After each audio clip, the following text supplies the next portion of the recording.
So hello guys, welcome to my new blog. আজকে হচ্ছে শুক্রবার। তো আজকে নামাজের দিন ছিল, তাই জুম্মার নামাজ ছিল, সেই জন্য প্রায় 8টা সাড়ে 8টার সময় গাড়ি নিয়ে যাচ্ছিলাম মাছ ধরার জন্য। তো তারপর আমরা ডিবিসিতে চলে আসছি মাছ ধরার জন্য এবং সেখানে হুইলগুলো ফেলে দিই। তো সেখানে কিছুক্ষণ দাঁড়িয়ে থাকার পর আমরা 2-3টে রুই মাছ আর কিছু কই মাছ পেয়ে যাই। তো সেগুলি নিয়ে যাচ্ছি বাড়ি, কারণ নামাজ পড়তে যেতে হবে। তারপর বিকেলবেলায় ঘুম থেকে উঠে চলে আসি আমাদের সিল্লা পার্কে। তো এখানে এসে শুনলাম যে এখানে অনেক কিছু নতুন নতুন দিয়েছে, তো সেই জন্যে চলে এসেছিলাম। তো এখানে অনেক কিছু দিয়েছিল এবং সেগুলিতে হাত দিতে দিচ্ছিল না, কারণ সেগুলি এই নতুন বসাইছে। তো সামনে একটা দেখলাম যে জিরাফ আর কিছু এখানে গাছ দিয়ে করা আছে প্লাস্টিকের। তো সেখানে অনেকেই গেছিলো। তো আমরা আস্তে আস্তে ঘুরছিলাম আর ছোট ছোট অনেক রকমের জিনিসপত্র সেখানে লাগানো ছিল।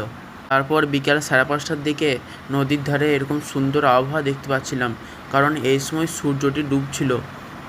তো এখন অন্ধকার হয়ে যাচ্ছে। তো এখন আমি বাড়ি যাই, আর তোমরা চ্যানেলটিকে একটা লাইক, সাবস্ক্রাইব আর শেয়ার করে দেবে।